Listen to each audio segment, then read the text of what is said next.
So while we settle down, let me just briefly introduce the panelists.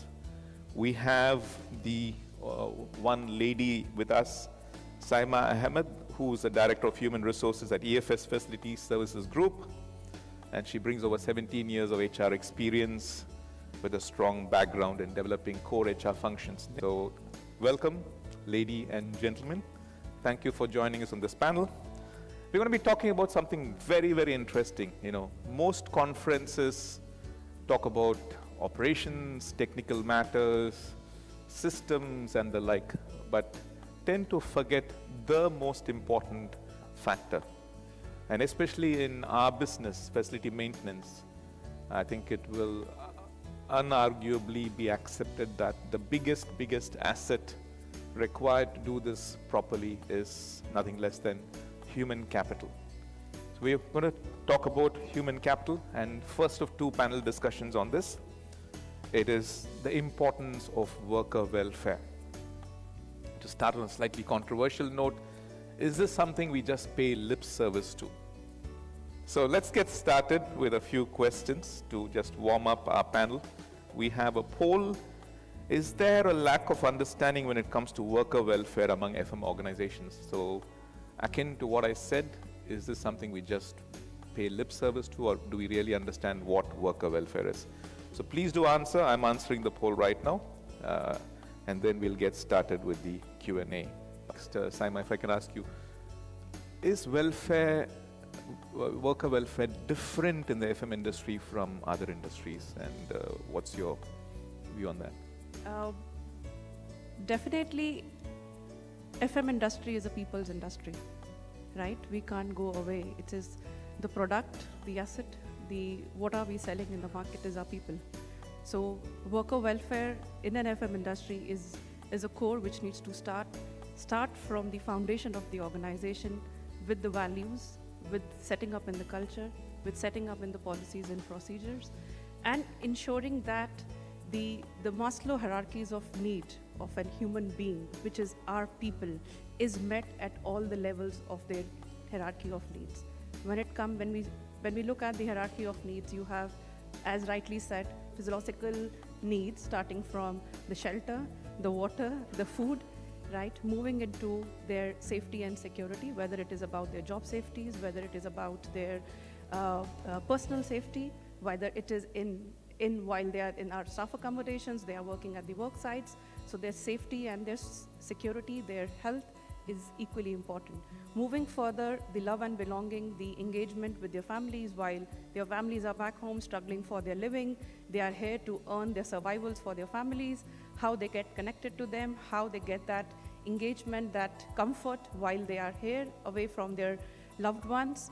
Moving into their aspirations, their self-esteem, how they build that up while they are part of the organization, getting that development opportunities, getting that learning and development initiatives from the organization, where towards the end they can build up their career aspirations, they can see themselves growing and having their existence in this world. Well, that's wonderful. Saima has actually touched on Maslow's hierarchy of needs. Yes. So I think it resonates with a lot of us. We start from our physical needs, our security needs, and our recognition, self-esteem needs. That's what is about worker welfare. It's not only about the salaries they are getting on time. That's it's wonderful. Much beyond that. That's wonderful, because I think that's a very holistic approach to welfare and worker management now. And Saima, when we were chatting earlier, you mentioned that your organization is present in 23 countries and with 18,000 strong workforce. Now, that's quite a lot by any standard. So I think you'll have a wealth of experience in dealing with people from different nationalities, culture. How do you bring them together? Diversity is a need, and as well as your existence of your organization across 23 different countries makes it as to be embedded right from the core across, where you see that probably today I am based out of UAE. When I go to Saudi, it's the same reflection of the values, the processes, the policies, the procedures, where you are not able to differentiate among whether we are geographically separated between the locations, but still it's under the umbrella of the one organization. So diversity goes in hand along with the inclusion. Inclusion being keeping as a strategy of a people's organization, where you ensure that all the different engagement activities, the employee relations aspect dealing with the diverse workforce is being taken care of at all the times, whether it is about onboarding people, the recruitment of workforce across the different countries, whether it is onboarding them and then being a part of the organization, going through the employee life cycle, equal opportunities at all different levels, rewards and recognition to all the different workforce who are really been, putting their potentials in the organizations. While employees experience that aspect of it, it becomes the DNA of the organization. Absolutely. So picking up on what Jim said there, Saima, he talked about it's not only about giving good facilities to our own people on our own payroll, but applying the same standard to our subcontractors or where we source people from. Now, you again mentioned in our chat that of the 18,000, there is so many who are on your payroll and so many, a substantial number, not on your payroll. How do you enforce it on your subcontractors, service providers, that they follow the same standards you want to apply to your own people? We need to first set standards for ourselves and implement it on the ground. Evaluate ourselves, look at the impact analysis of it, and then engage the subcontractors and show them the impact on their productivity along with how these benefits or probably the comforts what we give it to our people, what impact they are giving it back to the business. So setting the standards, ensuring that these standards are met by ourselves, because you have to walk the talk. You just can't, impose it as the standards to the subcontractors and they say you have to do it. That journey has to be together. You need to engage them continuously, as well as the assessment is very much required. So continuous assessment, continuous introspection, as well as giving the coming back with the impact will definitely helps the subcontractors to have that engaging experience with us, as well as strengthening the business relationship with the organization. Right. Thank you. I've looked up your career progression. You started as a recruitment executive and worked your way up to where you're director of HR. So what's been your journey in terms of understanding the psyche of your potential employees in terms of their expectation on to start with comp and bends, they come on board, stay a few years. What keeps them? What do you think actually keeps people in the organization? I would say the recognition, the respect what they gain among with their colleagues. The culture is something which is very important for people to stick in the organization. It is not only about 9 to 5 jobs, it's beyond that. So most of our time is spent within the offices and more than the family what we leave back home.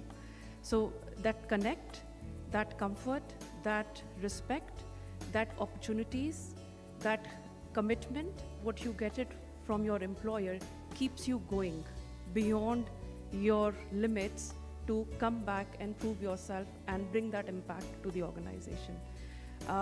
We are very proud to say that when the pandemic hit and the cost has been the main impact of all our businesses, where they want to start not less than 15% to 35% of cost reductions in all the contracts. I think most of the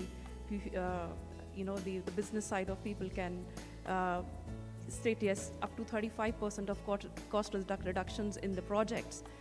And the key of this cost budget is the people's cost, right? So how should we cope up with this? We proudly said that we had 0 job redundancies. We were able to retain all our workforce. We tried to find out the different verticals. We tried to give them the upskilling and reskilling opportunities where we utilized them at that point of time where the company was planning how to get rid of them. And today, when there is an opportunities, lot of opportunities in the market, and they are getting double the salaries, the technicians, getting 30 to 40% of hike from most of my, fellow organizations, they are not leaving. So we still maintain the 98% retention in the organization, and I'm very proud to say that. So definitely there is much beyond the compensation when it comes to people, because it's all about people. Our business is all about people. Yeah. No, absolutely right. In fact, what you said there about we are offering people from our fellow FM companies salaries which are 30, 40, 50% more, because we are all have all faced this resource crunch, especially in the last year and a half with visas and travel restrictions. And congratulations, well done if you've maintained a 98% retention despite these challenges. So as we kind of come towards the end of the session, I'm going to turn to each of you to ask you a combination of two questions that come from the audience. People have asked, what mode of welfare activities can effectively bring employees closely with organizations or towards their goals? We've talked about it, but maybe there's something more specific. And then a more specific one, what are the 3 most efficient welfare activities? So maybe in each of your minds, if you have 1 or 2 top of mind initiatives which will keep people engaged and retain people, let's close with that. And Saima? There's nothing much different what Prabhu has said, but definitely Mr. Marwan stated initially about the physical and the mental well-being.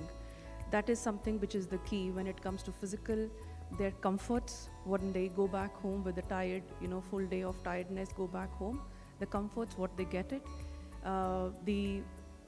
As simple as that is the Wi-Fi facilities being given to them for free, makes them comfortable to talk to their families in the evening, keep getting connected, at any point of time, makes them feel happy about it and satisfied. Mental well-being, the health awareness is very important, because they go through physical as well as mental stress. Their families' problems are not going away from that at all when they are there at the site as well. So the physical as well as mental aspect of it, health, you are giving them the medical insurance, what type of coverage it is.